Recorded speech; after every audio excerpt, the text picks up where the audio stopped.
बेहतरीन स्कूली शिक्षा के लिए जाना जाने वाला देवभूमि इन दिनों एक स्कूल की करतूत की वजह से सुर्खियों में है, जिसने बेटियों की सुरक्षा और शिक्षा के मंदिरों को कटघरे में खड़ा कर दिया है। देखिए हमारी रिपोर्ट। स्कूल की चमचमाती इमारत जो कल तक माता पिता को उनके बच्चों के सुनहरे भविष्य के सपने दिखा रही थी, आज रुला रही है, डरा रही है।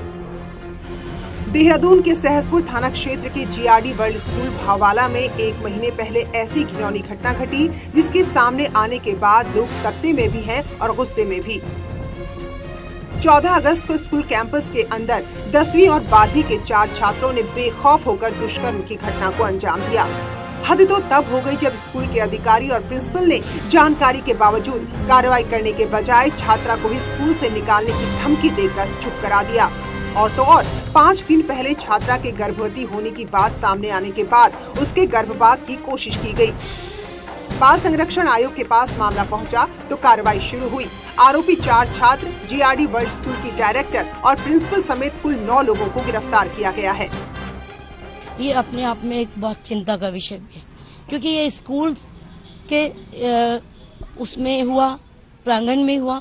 स्कूल के संचालक इन चीज़ों को, जब बच्ची ने उनको अपनी बात को बताया, अपनी शिकायत की, तो उसके बाद में भी अगर स्कूल के संचालकों ने उस पर ध्यान नहीं दिया और उस बच्ची की बात को नहीं सुनकर उन्होंने उन बच्चों को बचाया, तो ये अपने आप में अपराध। इस संबंध में उन्होंने लिखित तहरीर दी। लिखित तहरीर के आधार पे इसमें टोटल 9 लोगों के खिलाफ नामजद मुकदमा पंजीकृत किया गया है, जिसमें 4 बच्चे हैं और 5 कॉलेज प्रशासन के जो पदाधिकारी हैं, जिनके द्वारा इस घटना में को छुपाया गया और इस घटना से संबंधित साक्ष्य नष्ट किए गए। अब शिक्षा विभाग ने भी अपनी जांच शुरू कर दी है। विभागीय अधिकारियों ने स्कूल का दौरा कर कर्मचारियों से पूछताछ की। मामले में जो प्रशासन की ओर से कार्रवाई होनी थी वो हो चुकी है। आगे इसमें कहना ज्यादा उचित नहीं है, लेकिन जो भी शिक्षा विभाग का जो भी दायित्व होगा, जो भी शिक्षा विभाग की ओर से कार्रवाई होगी। लेकिन इस पूरे मामले में स्कूल की डायरेक्टर कितनी होशियारी से खुद को बचाने की कोशिश कर रही है, सुनिए। लड़के अलग सस्पेंड करे, मतलब एक कमरे में रख दिए और उन पे एक्शन लेने के लिए आज मंडे था। कल संडे होने की वजह से मैं कुछ भी नहीं कर सकती थी, इसलिए मैंने आज के लिए छोड़ा था। इन सब के बीच न्यूज़ 18 उस क्लिनिक में पहुंचा जहां पीड़िता को लाया गया था। जैसे आखिरी में मैं उठ के जा रही है तब वो आए थे, तो हमारी दूसरी कर्मचारी जो है उन्होंने उसको नाम वगैरह लिखवाया। क्यों इतना छोटा उम्र में महीना बंद हो जाता है, आगे पीछे होता है। और वो गए हैं अल्ट्रासाउंड कराने, उसके बाद मेरे पास नहीं आए। फिलहाल पुलिस ने मजिस्ट्रेट के सामने पीड़िता के 164 के बयान दर्ज करवा लिए हैं और आगे कार्रवाई की जा रही है। न्यूज़ 18 के लिए देहरादून से अवनीश पाल के साथ मुकेश भट्ट की रिपोर्ट।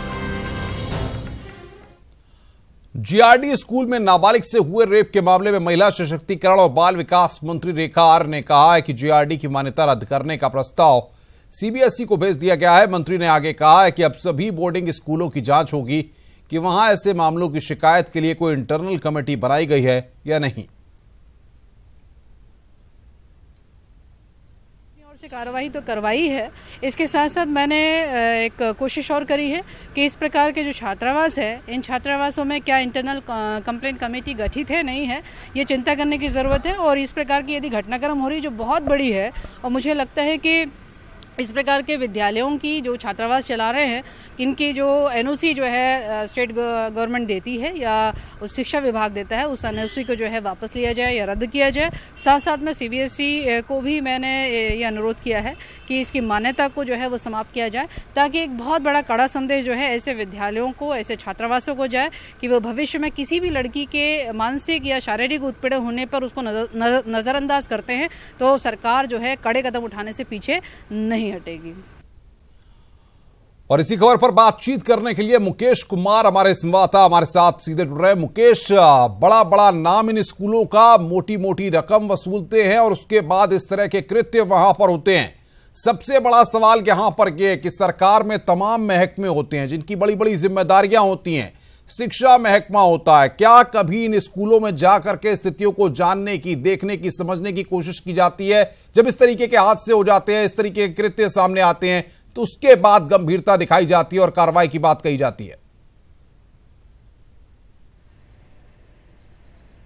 देखिए, निश्चित तौर पर अनुपम बहुत बड़ी लापरवाही, क्योंकि एक स्कूल कैंपस के भीतर जिस तरह से दरिंदगी की इस वारदात को अंजाम दिया गया, तमाम सरकारी सिस्टम की कलई एक तरह से खुल गई और जिस तरह से सिर्फ कैमरे के सामने, चाहे वो मंत्री हो, चाहे वो शिक्षा विभाग के अफसर हो, चाहे पुलिस के अफसर हो, लगातार जिस तरह की बयानबाजी की जा रही है, सिर्फ घड़ियाली आंसू बहाने की एक तरह से कवायद की जा रही है।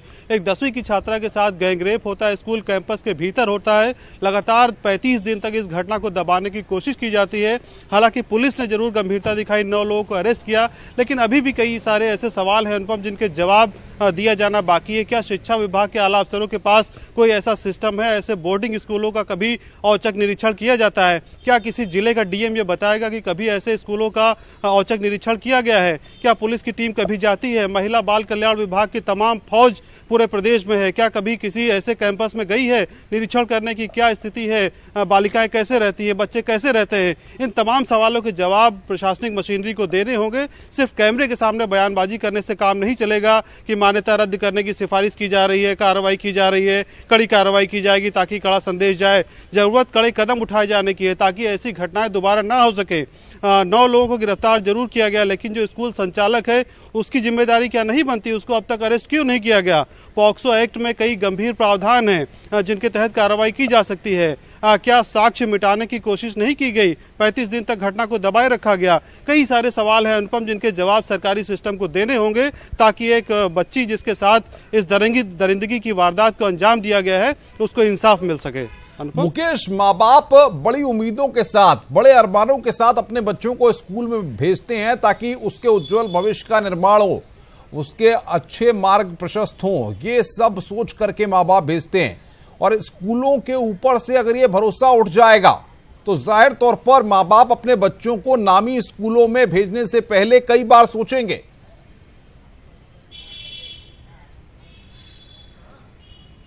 निश्चित तौर पर अनुपम, क्योंकि न सिर्फ स्कूलों की जिम्मेदारी बनती बल्कि मोटी मोटी रकम ये वसूलते हैं बच्चों से, प्रवेश के नाम पर, डोनेशन के नाम पर लाखों की रकम ये वसूलते हैं, लेकिन बच्चों का भविष्य कैसे बन रहा है ये इस तरह की घटनाओं से साफ तौर पर देखा जा सकता है। देहरादून और उसके आसपास कई सारे ऐसे स्कूल कुकुर मुत्ते की तरह खुल गए हैं जहां पर इस तरह की घटनाएं पिछले दिनों भी सामने आ चुकी है, लेकिन इसके बावजूद ना तो सरकारी सिस्टम की नींद टूटी, ना ही जो जिनकी जवाबदेही बनती है उनकी ओर से कोई कदम उठाए गए। स्कूल प्रशासन जब इतनी मोटी रकम वसूलता है, सरकारी महकमों से एनओसी ली जाती है, उनसे तमाम तरह की परमिशन ली जाती है, उसके बावजूद इस तरह की घटनाएं होना अपने आप में कई सारे गंभीर सवाल खड़े करता है कि आखिर सरकारी मशीनरी क्यों सो रही है, सरकारी सिस्टम क्यों सुस्त है, क्यों ऐसे संस्थानों को एनओसी दी जाती है, वहां पर जाकर जांच पड़ताल क्यों नहीं की जाती, ग्राउंड जीरो पर क्या हकीकत है क्यों नहीं देखा जाता? तो बिल्कुल मुकेश, ये बताइए पूरे घटनाक्रम के बाद क्या स्कूल की तरफ से कोई रिएक्शन अब तक सामने आया है? क्या स्कूल अभी भी चल रहा है? जो और बच्चे हैं स्कूल में पढ़ने वाले वो सब स्कूल नियमित आ रहे हैं, स्कूल में पाठन का काम शुरू हो चुका है, या फिर स्कूल के मालिक की तरफ से कोई रिएक्शन अब तक सामने आया है? क्योंकि जिस स्तर की ये घटना है उसके बाद जाहिर तौर पर एक्शन तत्काल होना चाहिए था।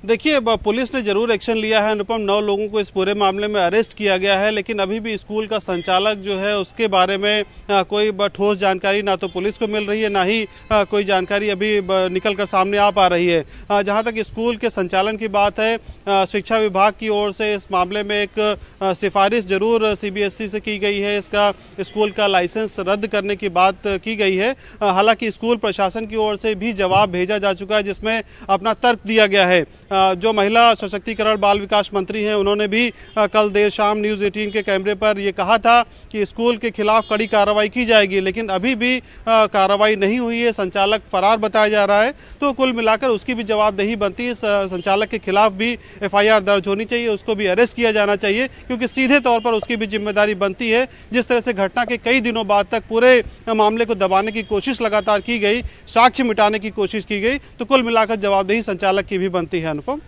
2 बातें बड़ी महत्वपूर्ण है मुकेश इस पूरी घटना में। पहली चीज ये कि स्कूल के अंदर इस तरीके की वारदात का होना अपने आप बताता है कि आखिर किस तरीके से स्कूल का माहौल है।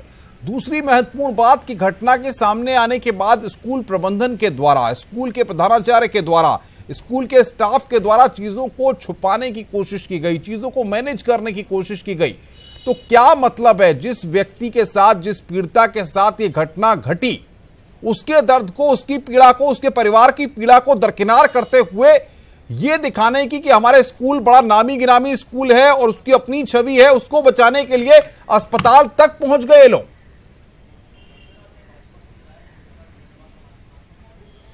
निश्चित तौर पर अनुपम, हर तरह से इस पूरी घटना पर पर्दा डालने की कोशिश, चाहे वो स्कूल संचालक हो या फिर इस पूरे घटनाक्रम से जुड़े जो सभी पहलू हैं, सभी की पूरी जिम्मेदारी रही है। स्कूल संचालक से लेकर प्रबंधन से लेकर प्रिंसिपल से लेकर पूरा जो स्टाफ रहा है, उसने हर तरीके से इस पूरी घटना पर पर्दा डालने की कोशिश की है। तमाम साक्ष्य हैं उन पर मिट्टी डालने की कोशिश की गई है, डॉक्टरों को मैनेज करने की कोशिश की गई है, पीड़िता को हर तरह से डराने धमकाने की कोशिश की गई। यहाँ तक कि इस पूरी घटना का खुलासा तब हुआ जब वो प्रेग्नेंट हो गए, उसका एबॉर्शन तक। मुकेश, बहुत बहुत शुक्रिया हमारे साथ जुड़ने के लिए और बातचीत करने के लिए। मुकेश कुमार हमारे संवाददाता हमारे साथ जुड़े हुए थे इस बड़ी खबर पर। सवालों के घेरे में है जीआरडी वर्ड स्कूल। प्रिंसिपल ने मामले को दबाने की यहां पर कोशिश की। ये मामला तब सामने आया जब लड़की प्रेग्नेंट हो गई।